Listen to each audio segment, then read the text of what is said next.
Welcome to Peek Inside, episode 5.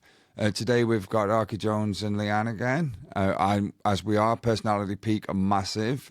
Big shout out to Personality Peak. Make sure you check out the site, like, subscribe to this. And today we're going to have a little bit of a conversation that affects all of us. It's going to be an interesting one.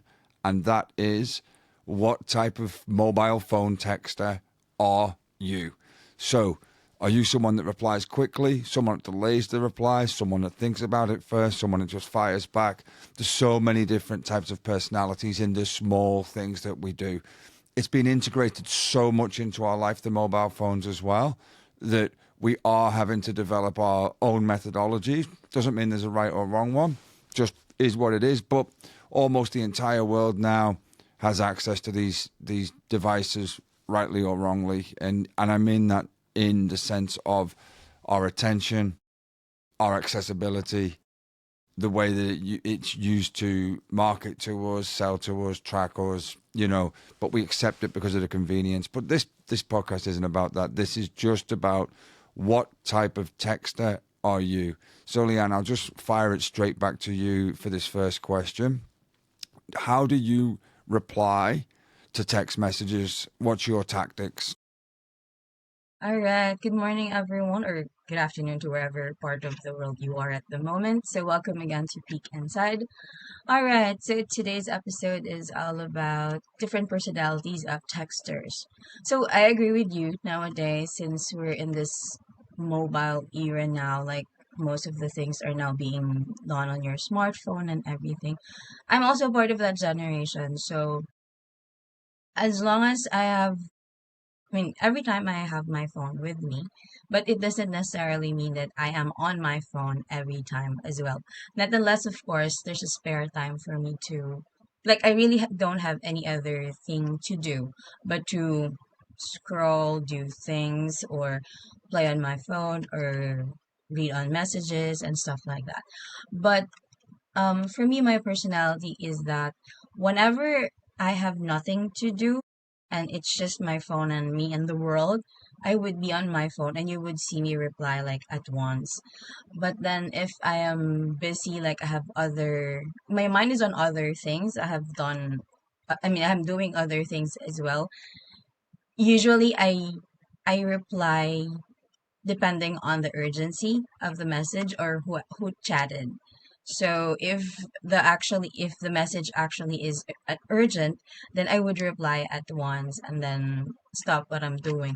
But then again, also it depends on the person. I guess you would agree with me on that because there's like this certain leveling of people wherein, let's say, if you texted me, I will reply at once, even though I'm working. I know you will send emojis and stuff, but basically if let's say it's just my sister who's just wanted to chit chat and stuff like that, that's like below the pile because I have other things to do. I'm busy as well, and and then when I have free time and I've done with other things that I have to do, mostly with work, then I will I will reply.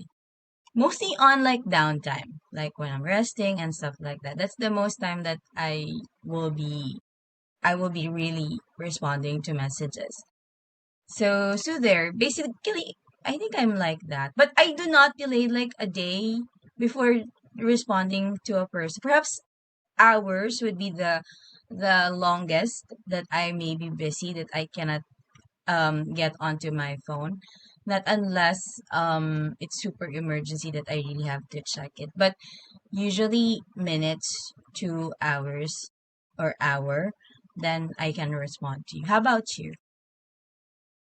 Well, firstly, I'll just say that I think, like, I am definitely an instant responder when I get the message. So if I see the text message, I'll reply straight away. But part of that is not necessarily because I feel an obligation to the other person. It is more because I feel an obligation to myself. Because if I don't, I know I'll forget. Because the way my brain works, it's like focus attention, act. So if I put something on the back burner, like an email, text message, chat, if as soon as I see it, I need to reply, with rare exceptions, if it needs a deep thought or if it's something that is like, I don't reply to anything that I'm not expecting in terms of like a marketer or someone that wants something from me that I don't necessarily have any intention of providing. I'll sometimes just, not communicate back in those rare situations. But in the day to day, if it's someone I know, a friend, something like that, then I certainly, as soon as I see the message, I reply.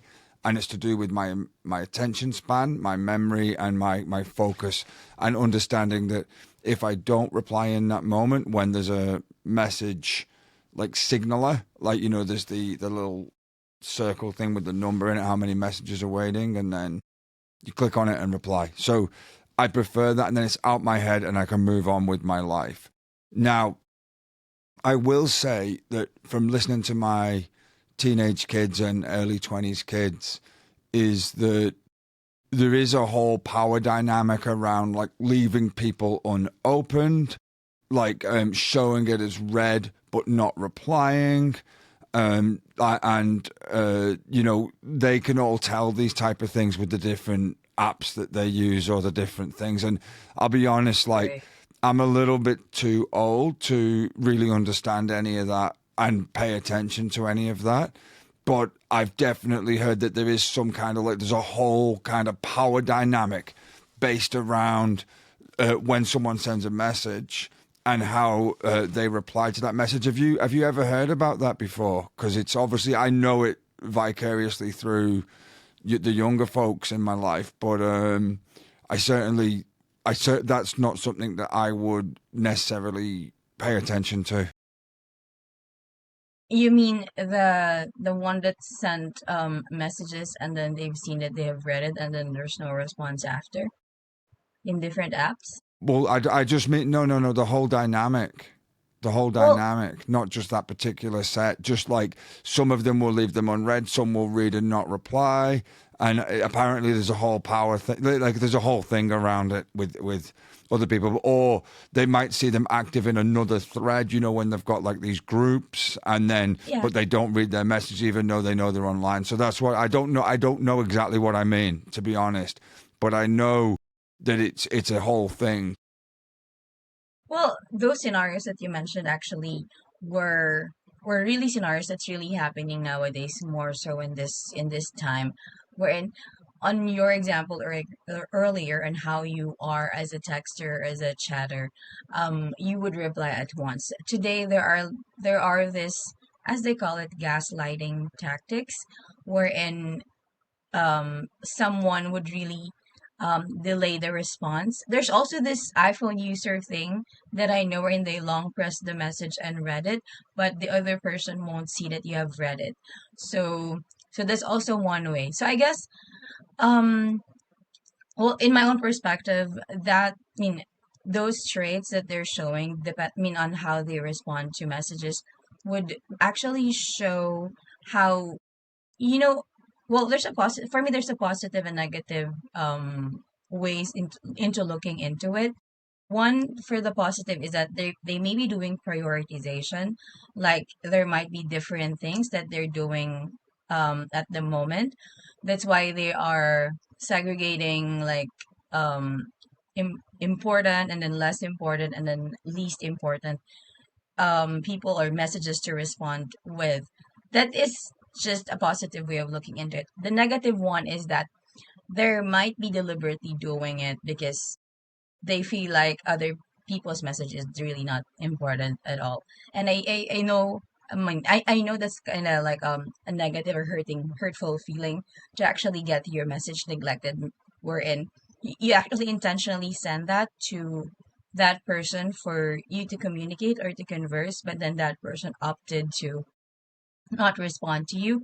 So you can have that thought in your mind that my message is not that important to that person, wherein this person is active on another group chat or whatsoever. So, or there's still I this, guess um, sorry, Leah. I guess sorry, mate. Sorry to interrupt. Just what I guess I'm trying to say is though that It's not about all the minutiae of it, the tiny details. I was just trying to say that these kind of phones and these texting styles, they've introduced a whole new language to the human race that didn't exist just 20 years ago. But what I feel like technology just introduced the gadget and well the texting or the chatting capability, but the the way on how you would handle texting and chatting and responding to a person is still on the person's mind wiring, don't you think? But we've never had instant access to people in private before mobile phones, because a telephone call, you might assume that Yeah. they were out, but now you can, like you called a landline before and you might think, oh, they must be busy.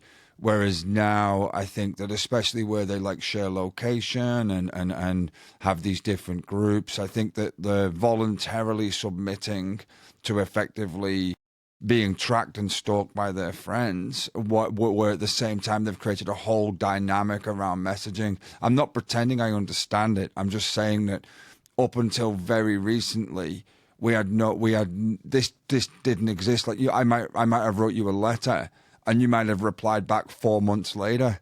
Do you know what I mean? That was normal. That was But now, how it was yeah, before. yeah. But now it's this instant kind of gratification, kind of dopamine cycle, short term gratification. And it's changed society. And I think that, like, the different types of repliers, think about it this way. Okay. If just, let's say 30 years ago before text messaging, would the instant replier or the slow replier even be a thing? And I don't remember thinking, like, with telephones, the old Yeah. that I don't remember thinking, like, I'd call someone, they didn't answer, and then thinking, like, oh, I wonder, because there was even a while where that number where you could dial back and listen to who called didn't exist. So if you missed a telephone call, that was often the end of it, Yeah. And these There's no way days, of you can see getting back. exactly what's going on.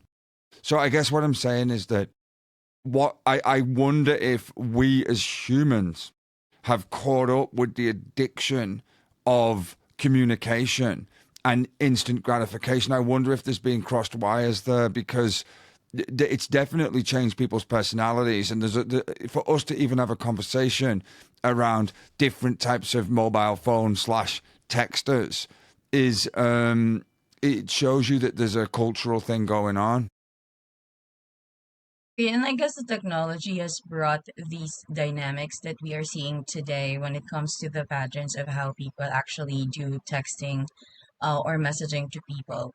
So it also translates into how the people's mindset are actually um, set to how they respond to other people. So yeah, I think, well, if you compare how it was previously, like years ago, it's really way, way different to how we set our mind when it comes to communication. And basically that's how we would need it to actually see the difference of how modern things would actually happen versus how it was previously. So I guess technology really affects the culture or the mindset of the people today. And well, we can still include like the psychology thing or the psychological part of how the people mindset is actually set, because it's really what you call it, a blank sheet where it can adapt whatever it is that technology is feeding it. So the dynamics on how you respond to people really evolve as well. No, but I agree, but I don't. I think that I guess where we're talking past each other here, maybe where we're not really on the same page. I don't think is that what I was trying to say is that even though the technology's evolved, we're using communication techniques that we've used for 250,000 years, and our genetic heritage, our kind of shared memory, collective consciousness has evolved, and then all of a sudden communication has become instant, and our old brain, our old brain, lower brain, that's like our community, the way we communicate, it hasn't caught up because it can't catch up that quickly. And so I think some of those things that people feel is very, very, it's almost as if, like, because the access is instant, I wonder if people separate the telephone or the internet or the messages from reality anymore. And it doesn't mean it's not reality. What I mean is that, like, in a face-to-face conversation, if somebody just ignored you, that would be weird, wouldn't it? If someone just sat there and just completely ignored you and then 2 hours later replied, that would be weird.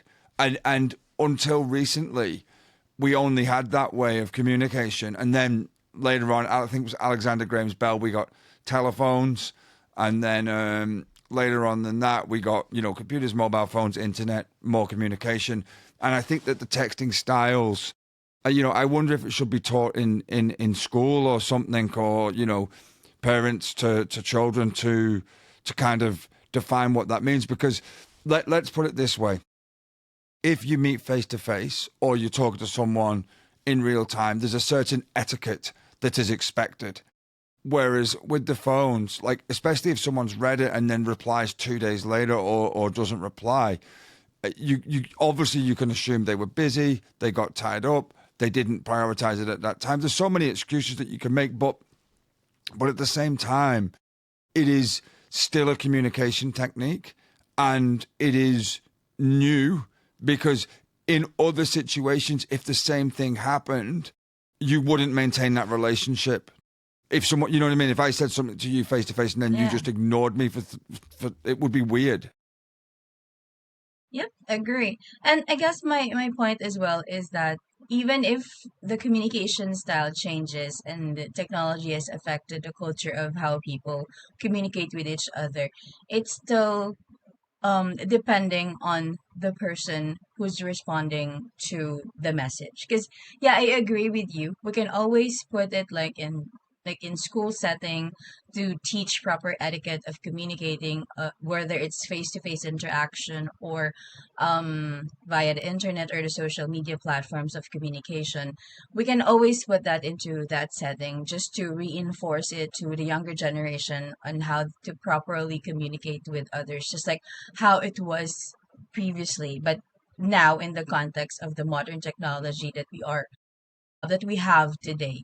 But then again, m- my point of view on that is that it's still going to be depending on the person, because even if I'm even if one I'm taught, or if one person was taught of this and this in school, or these and these in school, it's still going to be depending on how my mindset is set, or how my mind works, which is influenced by different things that happen in my life, on how I would actually react to the messaging system that we have today. So it I'm not criticizing how it is today. Well, there is, as I've mentioned, there is negative and positive way of looking at the way how people communicate today. But then again, um it's still going to be depending on the person and how he or she would prefer to respond to I mean, because you would know as a person what is right or wrong, or what is right or wrong way of communicating with other people. And just like your last example before you passed the space to me to talk, um if you actually sent a message and the response was like after 3 days, the relationship might break, or there won't be a relationship after with a person that you've sent the message to. Which I myself, I would share the same feeling with you, because that means my message is not that important and it was neglected for a few days. And I think even if you would if it's few days after I sent a message and there's no response, and then you respond like after a few days, even if you tell me that you're busy and stuff, I think a day is 20 it's include is 24 hours, and you don't spend even a minute to actually read my message. So I think that's intentionally done, that the response was like after 3 days, not unless of course there's emergency, or there's an issue with the social media platform, because there are some issues really like that. So I think that's my piece on that. Yeah, I agree. I think that like if someone lost their phone, like I had a friend that went overseas and lost their phone and couldn't replace it quickly because interestingly it was tied in with their payment system, their phone. So when they lost their phone, they actually didn't carry a physical cash card with them anymore, which I find insane. And they were using like their phone to pay for everything that was connected to their bank account. When they lost it, they had like whatever money they had in the pocket, and they just bought like a basic, $20 phone and used that just for emergencies until they could get some cash. And then, but it wasn't until they got back home that they managed to, reconnect. And like at the time, I was like, oh, okay. Given the fact I knew they were on holiday, I assumed they were busy, but they'd lost their entire phone, and so obviously context matters.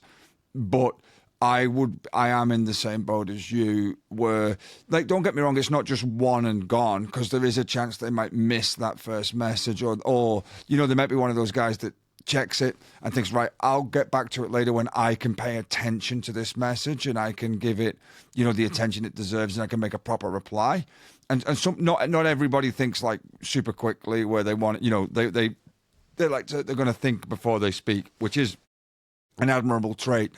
But if it gets to 2 to 3 messages over a period of about a week and there's no replies, then I will personally just leave that then, and no further communication until they contact me or I hear something that would warrant me to, go and check on them. So maybe they were in hospital, or they'd been put in jail or something like that, something crazy. But outside of that, I'll get, a couple of messages, and then that's my responsibility done, to the point. Obviously, the exception for that would be your child or something like that, where you would never ever give up looking.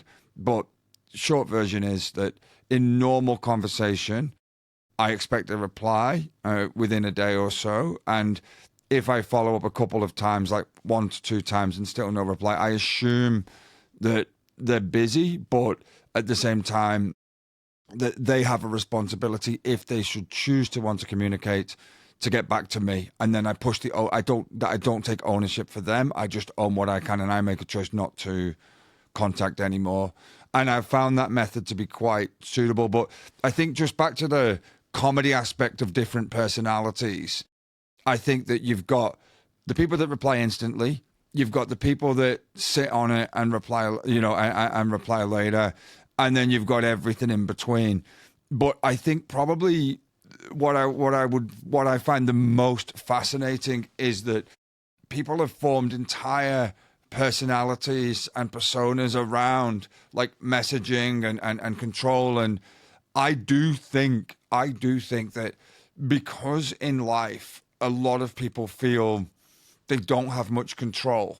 They feel a bit disempowered. They feel life is happening to them rather than them influencing their direction, which isn't true, but it's definitely a perception that maybe, also because mobile phones are super intrusive, anyone can message you at any time.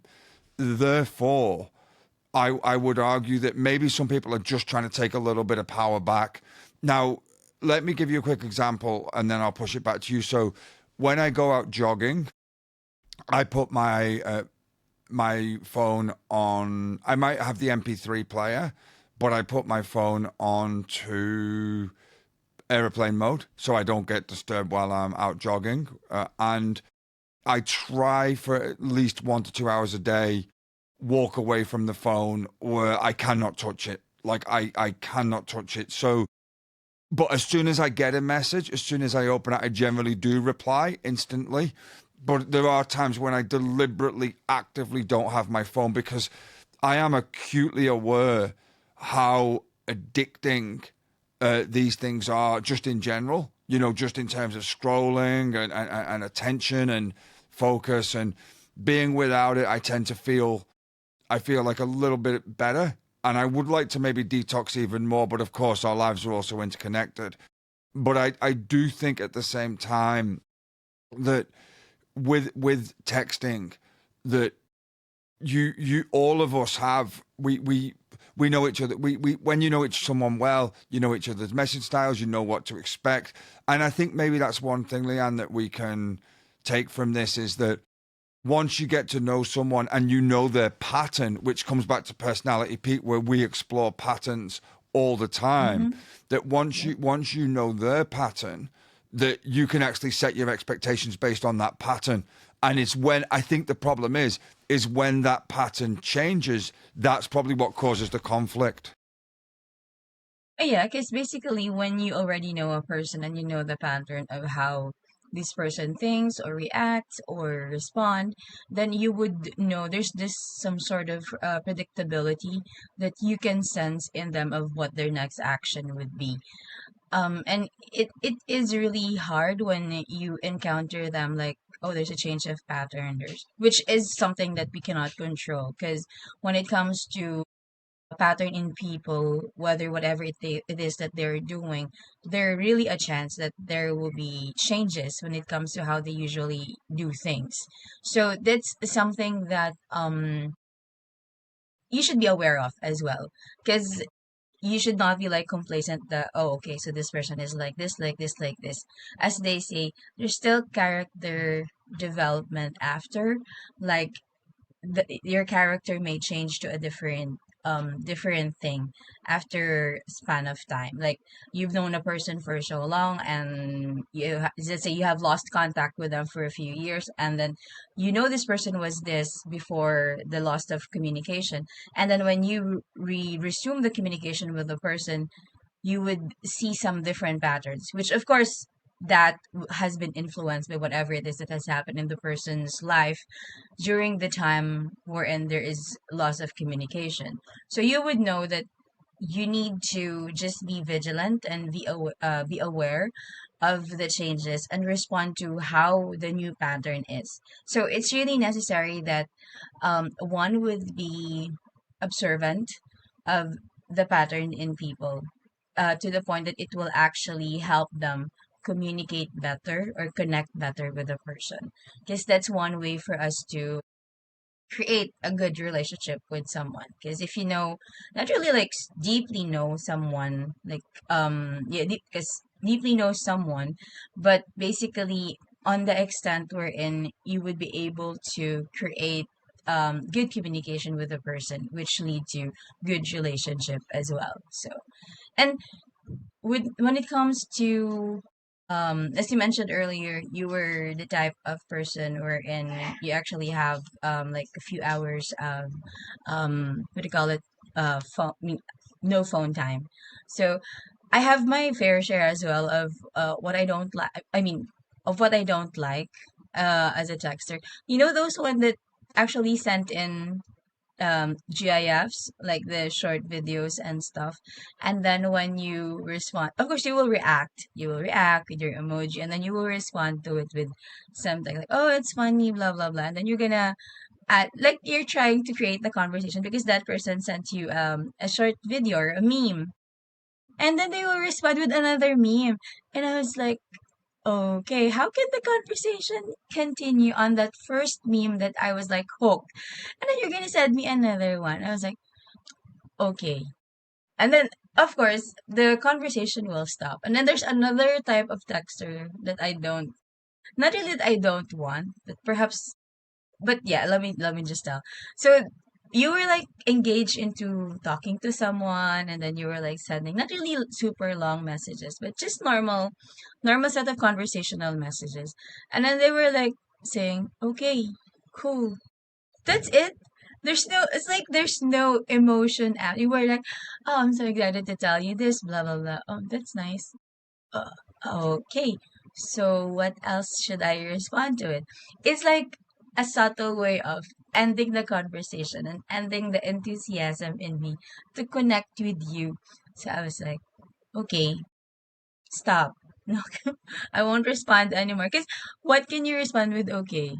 Okay, nowadays we can send emoji. After that, there's none, right? So, yeah, those were like the ones that I just like to share with you, because I know people have experienced the same situations as well of those like type of texters who sent memes or GIFs, or and then the other ones would be just the one word replies. So how about you? There's one other that you've just made me remember. They were funny examples, and yeah, the both of them I can relate to. To be honest, when someone sends me a meme thing, I'm just like, what the is going on? And the okay, cool. It's like, yeah, that to me is a signal to end the conversation. It's like okay, fine, or yep, good. Do you know what I mean? It's like, yeah, okay, you don't want to talk about this. But there is one other type, and sometimes it's you've you've got to be really careful with how you reply. So they might tell you something that's interesting, and you know that they're interested in it, but you might not want to get into an exchange of 1,000 text messages, and that's like a people pleasing side. But there's some texters, they might ask you like a question that's like semi interesting to open up another topic, and then before you know it, you're knee deep in like a 30 message exchange, and every time you try to close it down, without being, and this is again, it's not clear communication, like saying, oh, I've got to go now, but you try and be polite. They then just send that follow-up with that little bit more information, and you end up in this massive exchange over over almost nothing. And so there's I think that texting dynamics are something that are fascinating. But just to wrap this up, guys, in what we've tried to do with Personality Peak is help people see their patterns, to help you see your patterns. And your patterns you can map across time, they can be changed, but knowing yourself is the key to growth. It's the key to moving forward. And remember this, that no matter what type of mobile phone text you are, no matter how cool, how aloof, how, uncool, like me, you are, no problem, because it's something that you can always work on. But in these small conversations about mobile phone types, personalities, this isn't the end. This is just to show you that you are multifaceted. So please, guys, just like, subscribe, make sure you take the quiz at personalitypeak.com. And my final word is that it is up to you the direction that you take. And please, if you ever texted me, reply quickly, because I'll do the same. Yeah. Any last words, Leanne? So yeah, so this is a nice conversation about different types of textures. So my final word would just be, it's best to actually know yourself and know the patterns comprising you. More so, it will help you improve as well if you know the patterns of the people you would like to connect with, just so you can build good relationship with them. So thank you for your time watching us or listening to us today. See you on the next episode of Peek Inside. Bye, See you guys. guys. Thanks very much. Bye bye. Bye bye.